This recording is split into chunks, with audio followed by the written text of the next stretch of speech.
Thank you, Mr. Chairman, and I've appreciated the generally very thoughtful discussion on the broader issue of DUI and the particular issues of inadmissibility and deportability here. I want to thank our colleague from Alabama, Mr. Moore, for bringing this bill. I'm very proud to be a co-sponsor of it.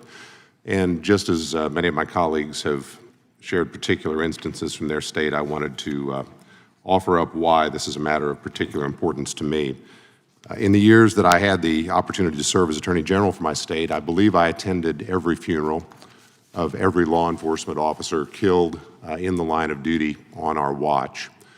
One of those was in September of 2016. A young man, he was 44, it was Master Deputy Brandon Collins. I remember going to his funeral. It was in a large auditorium at Mid-American Nazarene University in Johnson County, Kansas. Master Deputy Collins had been a cop for 21 years. He was on patrol in South Johnson County on US 69 highway on the night of September the 11th, 2016, which was a Sunday. He was there after midnight, so it was in the early morning hours. It was dark. He had pulled over a vehicle for a tail light that wasn't operating, a standard traffic stop. There was a father, a mother, and their child in the car. By all accounts, he was having an appropriate and almost appropriately jovial interaction with the folks he had stopped. He walked back to his cruiser, which was parked behind that vehicle as it would be at a stop.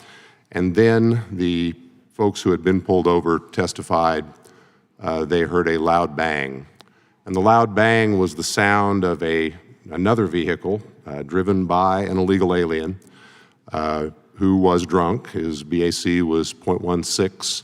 He was returning from a party on the Missouri side of the state line to his home on the Kansas side.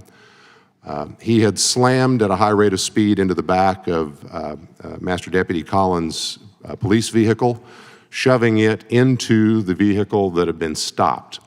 Brandon was killed. The three people in that car were all injured.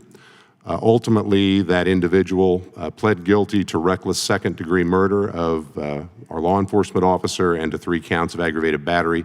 Was sentenced to, I think, ultimately around 12 years in the Kansas State Penitentiary, and he'll be deported when he's done.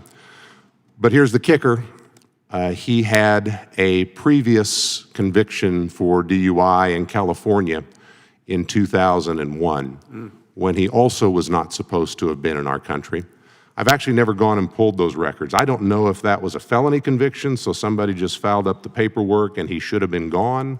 I don't know if it was a misdemeanor conviction under state law, so perhaps it wouldn't have been covered. I don't know if it was a misdemeanor conviction under some local jurisdictions, local code covering DUI, so perhaps it wouldn't have been covered. But here's what I know. This bill makes sure all of that would have been covered.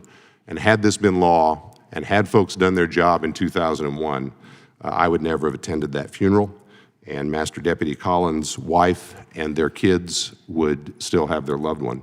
This is the right thing to do, and while there may be other right things to do, that's not what we're talking about today. Hope we pass this bill. Thank you. Well said. Gentleman yields back.